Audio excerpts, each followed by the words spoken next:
What's up, Motivation Team? How everybody doing today? Today is Tuesday. Happy Tuesday, everybody. And y'all, today is a good day. You know what I'm saying? So that's why I got this polo shirt on. You know what I'm saying? Don't get used to it, cause this, you know what I'm saying? This ain't nothing I'm gonna do every day. I just put the, I just went to a little interview or whatever. You know what I'm saying? Had to get a little flashy, so I put on a polo tee. But I ain't gonna do too much talking. Let's go ahead and get into the verse of the day. And today's verse of the day, we got John chapter 16, verses 33. I have told you these things so that in me you may have peace. In this world you will have trouble, but take heart, I have overcome the world. And if y'all see, this is in red, and when it's in red in the Bible, that means that was Jesus talking, you know what I'm saying? And he said, but take heart, I have overcome the world. I don't think y'all hearing me. Jesus offered his disciples peace in the most unlikely circumstances. We gain the peace Jesus offered by finding it in him. We see that Jesus is in control. We see that he loves, and we see that the victory is his. That's all I had to say. Let me know what y'all think about that verse in the comments, and let's go ahead and get into the book. This video might be a little long. We might got a 10-minute video on our hands. We might. Let's go ahead and get started. That night, all the members of the community raised their voices and wept aloud. All the Israelites grumbled against Moses and Aaron. And the whole assembly said to them, if only we had died in Egypt or in this wilderness. Why is the Lord bringing us to this land only to let us fall by the sword? Our wives and children will be taken as plunder. Wouldn't it be better for us to go back to Egypt? And they said to each other, we should choose a leader and go back to Egypt. The Lord, I bet God was who they talking to? I know he was tripping. They complained because Canaan seemed like a strong, unconquerable town. They just forgot that God defeated Egypt to free them from their slavery. They denied that the Lord is a loving father who cares for his children. All of this complaining about their leader, Moses and Aaron, they really were targeting the Lord because he was the one that chose them. This challenge that they were going through must have been so hard and dreadful that they would rather have died than to carry on with what the Lord had planned for them. God described this as the rebellion when Israel tried God despite of seeing his mighty works. In previous days, they seen God work from giving them manna on the daily, guiding them with his presence in the pillars of fire and cloud. But when it came to trusting his promise in a critical moment, they failed. And by them wanting to change leaders, they're saying they didn't want his plan, his land. Israel believed that they knew better than God. They wanted a leader who would represent them, including representing their rebellion against God. Then Moses and Aaron fell face down in front of the whole Israelite assembly gathered there. Joshua, son of Nun, and Caleb, son of Jephunneh, who were among those who had explored the land, tore their clothes and said to the entire Israelite assembly, the land we passed through and explored is exceedingly good. If the Lord is pleased with us, he will lead us into that land, a land flowing with milk and honey, and will give it to us.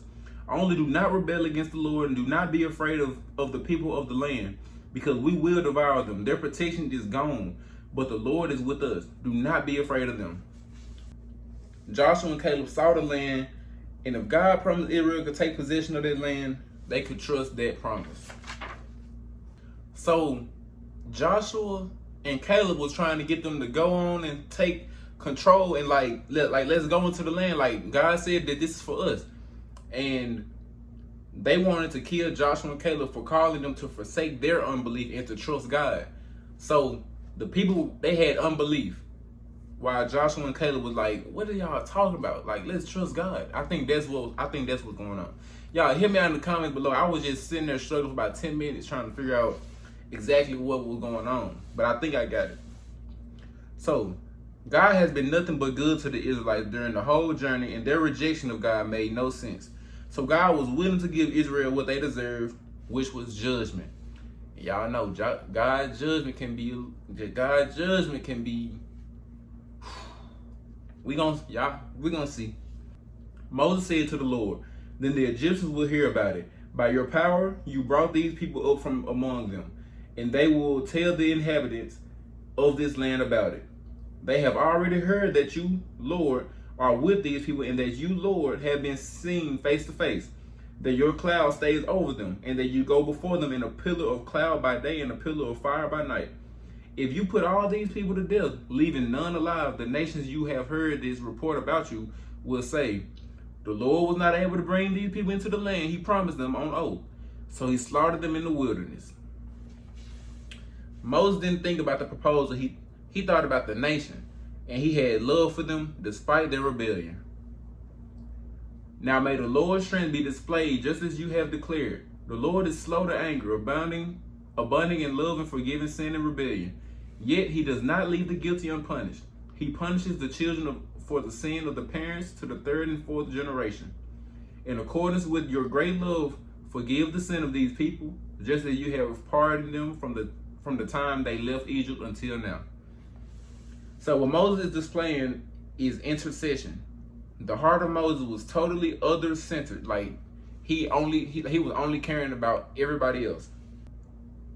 He told the Lord, since you revealed yourself to me by your word, do the same for Israel. The Lord replied, I have forgiven them as you asked. Nevertheless, as surely as I live, and as surely as the glory of the Lord fills the whole earth, not one of those who saw my glory and the signs I performed in Egypt and in the wilderness, but who disobeyed me and tested me 10 times, not one of them will ever see the land I promised on oath to their ancestors. No one who has treated me with contempt will ever see it. But because my servant Caleb has a different spirit and follows me wholeheartedly, I will bring him into the land he went to, and his descendants will inherit it. Since the Amalekites and the Canaanites are living in the valleys, turn back tomorrow and set out toward the desert along the route to the Red Sea. So the heart of Moses in his intercession was successful, but God did have some consequences for the ones that rebelled against him. Israel still showed they were slave-minded. They didn't like people suited for the promised land. So it would take more time in the wilderness until the new generation came ready to live in the promised land. The Lord said to Moses and Aaron, how long will this wicked community grumble against me? I have heard the complaints of these grumbling Israelites.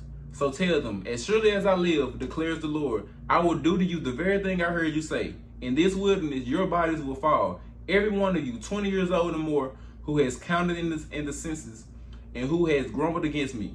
Not one of you will enter the land I swore with uplifted hand to make your home, except Caleb, son of Jephunneh, and Joshua, the son of Nun. As for your children that you said would be taken as plunder, I will bring them in to enjoy the land you have rejected. But as for you, your bodies will fall in this wilderness. The children will be shepherds here for 40 years, suffering for your unfaithfulness until the last of your bodies lies in the wilderness. For 40 years, 1 year for each of the 40 days you explored the land, you will suffer for your sins and know what it is like to have me against you. I, the Lord, have spoken, and I will surely do these things to this whole wicked community, which has banded together against me. They will meet their end in the wilderness. Here they will die. I told y'all, when God judges, he put the gavel to whatever that thing is. He put the gavel to the wood, whatever it is. Y'all know what I mean. He ain't playing. So, if the generation of unbelief didn't trust God to give them to the land of Canaan, it was likely they despised it. The promised land was a land of taking faith. Joshua and Caleb would enter because they had the minds and hearts of new men. And I think Moses didn't get in because, y'all remember, I think it was chapter 13, when Moses sent them to explore Canaan, he said, go up through the Negev and on into the hill country. See what the land is like, and whether the people who live there are strong or weak, few or many. What kind of land do they live in? Is it good or bad? What kind of town do they live in? Are they unwalled or fortified? Make sure that whatever God told them that was going to be there, make sure it's going to be there for real. And I think that's where God got him at right there, because he didn't have faith in them. So the men of Moses had sent to explore the land, who returned and made the whole community grumble against him by spreading a bad report about it. These men who were responsible for spreading the bad report about the land were struck down and died of plague before the Lord. Of the men who went to explore the land, only Joshua, son of Nun, and Caleb, the son of Jephunneh, survived. When Moses reported this to all the Israelites, they mourned bitterly. Early the next morning, they set out for the highest point in the hill country, saying, "Now we are ready to go up to the land the Lord promised. Surely we have sinned." There was definitely a strong and fearful judgment against the 10 unbelieving spies. They influenced all of Israel to follow them in their sinful unbelief. And they thought they could undo their consequences by starting to act right, getting up early, saying they ready to go, offering a confession for their sin. But Moses said, "Why are you disobeying the Lord's command? This will not succeed. Do not go up, because the Lord is not with you. You will be defeated by your enemies. For the Amalekites and the Canaanites will face you there. Because you have turned away from the Lord, he will not be with you, and you will fall by the sword." Moses let them know that they couldn't escape the consequences, especially trying to head into the land before God even tells them to. This was their initiative of trying to do God's will their way instead of God's way. Nevertheless, in their presumption, they went up toward the highest point of the hill country, though neither Moses nor the ark of the Lord's covenant moved from the camp. Then the Amalekites and the Canaanites who lived in their hill country came down and attacked them and beat them down all the way to Hermah. The attempt to conquer Canaan and their own wisdom and strength quickly failed, and it's crazy because they thought when God was with them, they couldn't conquer the land.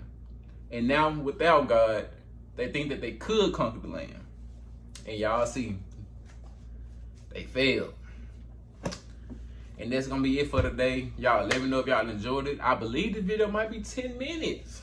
I don't know. But if it ain't, I apologize.